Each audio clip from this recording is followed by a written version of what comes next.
గుంటూరులో బీసీ నాయకులు డాక్టర్ ఆలా వెంకటేశ్వర్లు కీలక వ్యాఖ్యలు చేశారు. టీడీపీ ప్రకటించిన అసెంబ్లీ స్థానాల్లో బీసీలకు ప్రాధాన్యత లేదన్నారు. కేవలం 18 సీట్లు ఇచ్చి పెద్దపేట వేశామని చెప్పడం హాస్యాస్పదంగా ఉందన్నారు. 60% ఉన్న బీసీలకు 18% సీట్లేంటని నిలదీశారు. గెలుపు గుర్రాలకే సీట్లు ఇచ్చామంటున్న టీడీపీ 2019లో గెలుపు గుర్రాలు ఎందుకు ఓడిపోయారని ప్రశ్నించారు. బీసీలకు సముచిత స్థానం ఇవ్వాలని ఆయన డిమాండ్ చేశారు. అందులో 99 ప్రకటిస్తే 18 సీట్లు మాత్రం కేటాయించి దాన్ని చాలా గొప్పగా చెప్పుకుంటున్నారు. బీసీలకు పెద్ద పీట వేశాము. యాక్చువల్గా బీసీలని హేళన చేస్తున్నట్టు దాదాపు 60% ఉన్న బీసీలకి కేవలం 18% సీట్లు ఇచ్చేసి పెద్ద పీట వేసామని అంటాం అంటే బీసీని హేళన చేయటం కానీ బీసీని గౌరవించడం కాదు. మాట్లాడితే ఏంటంటే మేము గెలుపు గుర్రాలకే సీట్లు ఇస్తున్నాము అని ఒక మాట చెప్తాం. 2019లో కూడా మీరు అన్ని గెలుపు గుర్రాలకే సీట్లు ఇచ్చారు. కానీ మీ గెలుపు గుర్రాలని ఏమైనాయి? గుంటూరు జిల్లాలో తీసుకుంటే చంద్రబాబు నాయుడు గారి సుపుత్రుడితో సహా గెలుపు గుర్రాలు మొత్తం ఓడిపోయినాయి. కేవలం 2 గెలిచారు. అందులో ఒక బీసీ క్యాండిడేట్ అనగాని సత్యప్రసాద్ గారు ఈ గుంటూరు సిటీలోకి వచ్చినాక ఓసీ కులానికి చెందినటువంటి మద్దాల గిరిధర్ గారు. మరి మీరు ఇచ్చినటువంటి మంత్రులు, ముఖ్యమంత్రి కొడుకు మొత్తం కూడా గెలుపు గుర్రాలని ఓడిపోయింది. కాబట్టి మేము అడుగుతుందంటే బీసీలకు సముచితమైనటువంటి సీట్లు కేటాయించాలి.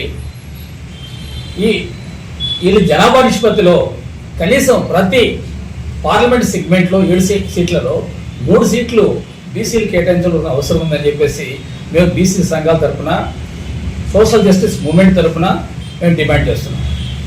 అట్లే కాదు, బీసీలు అంటే ఒక బలహీనమైనటువంటి అభ్యర్థులు, బలహీనమైనటువంటి క్యాండిడేట్స్ అనే భావంతో చంద్రబాబు నాయుడు గారు బీసీలకు సీట్లు ఇవ్వడం అనేది చేయట్లేదు. మీరు చరిత్ర తీసుకుంటే బీసీలు ఎక్కడ బలహీనమైనటువంటి క్యాండిడేట్లు కాదు.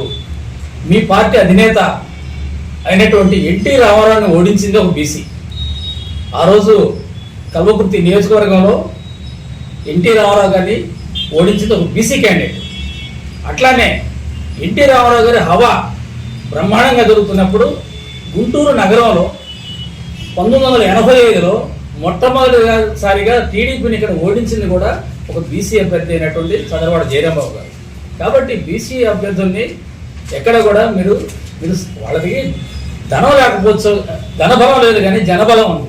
కాబట్టి మీ దగ్గర ధనబలం ఉండొచ్చు కానీ మాది జనబలం. బీసీలకి సముచితమైన గౌరవం ఇవ్వాలి.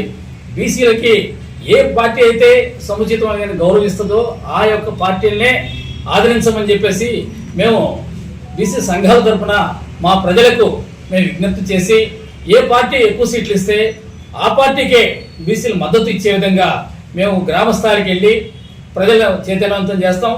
ఏ పార్టీ అయితే బీసీలకు ఎన్ని పొడుస్తుందో ఆ పార్టీల్ని రాజకీయంగా భూస్థాపితం చేయడానికి బీసీ సంఘాలన్నీ కూడా సిద్ధంగా ఉన్నాయని చెప్పేసి తెలియజేస్తున్నాం.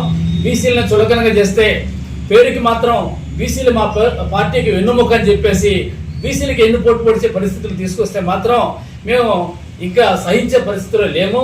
గతంలో 2019లో జరిగినటువంటి ఆ చరిత్ర మరలా తెలుగుదేశం పార్టీకి పునరావృతం అవుతుందని చెప్పేసి ఈ సందర్భంగా చంద్రబాబు నాయుడు గారికి తెలియజేస్తూ ఉన్నాం. ఎట్టి పరిస్థితుల్లో ఇవాళ గుంటూరు తీసుకుంటే గుంటూరు పార్లమెంట్ సెగ్మెంట్లో దాదాపు 5 సీట్లకి ఇక్కడ ప్రకటించారు. ఏ ఒక్కటి కూడా బీసీ ప్రకటించలేదు. ఇంక కేవలం మిగిలింది 2 సీట్లు. ఒకటి గుంటూరు ఈస్ట్, రెండోది గుంటూరు వెస్ట్. కాబట్టి గుంటూరు ఈస్ట్ 99% ముస్లిం సోదరులకి ఇవ్వడం జరుగుతుంది.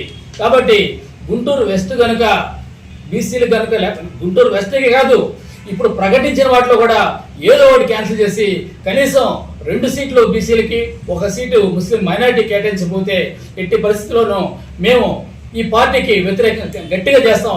కేవలం గుంటూరుకే పరిమితం కాదు, ఈ రాష్ట్రం మొత్తం కూడా బీసీలకి సముచితమైనటువంటి న్యాయం జరగాల్సిందని చెప్పేసి మేము డిమాండ్ చేస్తున్నాం.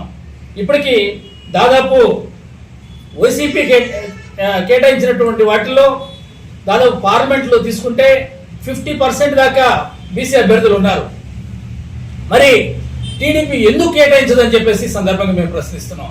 టీడీపీ కూడా అదే విధంగా వైసీపీతో పోటీపడి బీసీలు సీట్లు కేటాయిస్తేనే బీసీల ఓట్లు టీడీపీ పడే అవకాశం ఉంది. కానీ ఎట్టి పరిస్థితుల్లో ఆ విధంగా చేయకపోతే మాత్రం తప్పకుండా మేము అందరం కూడా ఏ పార్టీ అయితే మమ్మల్ని వ్యతిరేకిస్తుందో, మాకు ద్రోహం చేస్తుందో ఆ పార్టీని చిత్తుగా ఓడించమని చెప్పేసి పిలుపునిస్తాము. గ్రామ గ్రామానికి తిరుగుతాము, ప్రతి ఒక్క అభ్యర్థి దగ్గరికి, ప్రతి ఒక్క ఓటర్ దగ్గరికి వెళ్ళి చైతన్యపరుస్తాము. మాకు అన్యాయం జరిగితే ఆ యొక్క పార్టీల్ని మేము సహించాము, వాటిని తప్పకుండా ఓడిస్తామని చెప్పేసి ఈ సందర్భంగా తెలియజేస్తూ, ఇక నుంచైనా చంద్రబాబు నాయుడు గారు తన అహంకారాన్ని వీడి, మోసపూరిత మాటలను వీడి బీసీలకు న్యాయం చేయాలని చెప్పేసి ఈ సందర్భంగా డిమాండ్ చేస్తూ ఉన్నాం.